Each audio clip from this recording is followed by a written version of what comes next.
Magandang araw po sa inyong lahat. Ako po si Lula Vlogger, Aling Bilin, ang inyong Pichay Queen. Samahan ninyo ako na magluto ng butsi na saba na nilalagyan po yun ng glutinous na malagkit. Ito po ang aking gagawin. Kaya tara na, gura na! Gura na! Gagamit po tayo ng 2 cups ng glutinous rice flour. Ito, isang buwig na saging na saba. Gagamit po rin tayo ng 1 cup na sesame seed. At saka po asukal na segunda, 1 in 1/2. Kukuha muna po tayo ng 6 na saging na saba. At yun ang ating gagamitin. 1, 2, 3, 4, 5, 6. Ganito po, gagawin natin. Una muna natin gagawin, tatalupan natin yung gagamitin natin na saging na saba. Ito, hinog na. Matamis po ito. Ayan.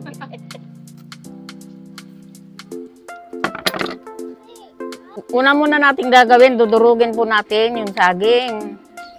Saging na saba para magandang pagkakahalo doon sa gagawin natin na ingredient. Kaya mas maganda ang hinog na hinog, madaling madurog ang saging. Ayan, ganyan gagawin lang natin, madali lang po yan. Durugin po natin mabuti para walang bukol-bukol pag niluto. Ganito po yon, lalagay na po natin yung glutinous rice, ihalo natin doon sa saging na saba. Lalagay na po natin yung asukal, 1 in 1/2. Po, hahaluin na po natin.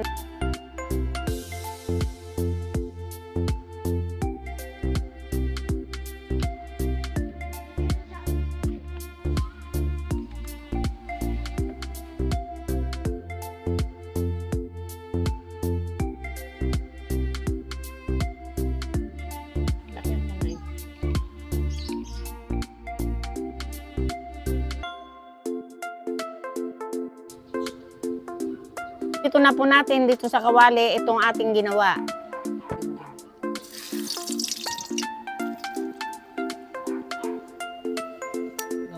Pag nagluluto po kayo ng ganito, hinaan lang po yung apoy para hindi masunog. Yan, maganda yan.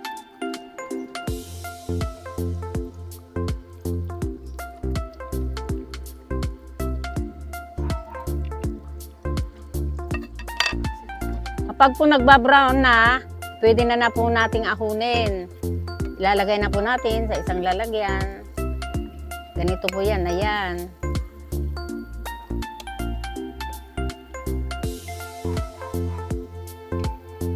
Tingin pa lang, masarap na po yan.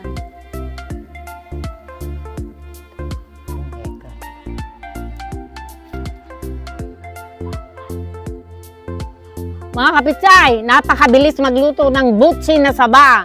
Pagka may bisita kayo sa Semana Santa, ito na lang po ang gawin nyo. Sandali lang.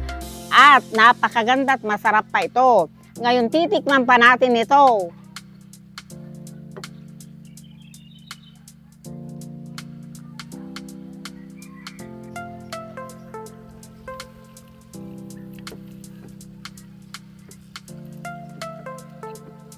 Tikman na po natin ang aking niluto.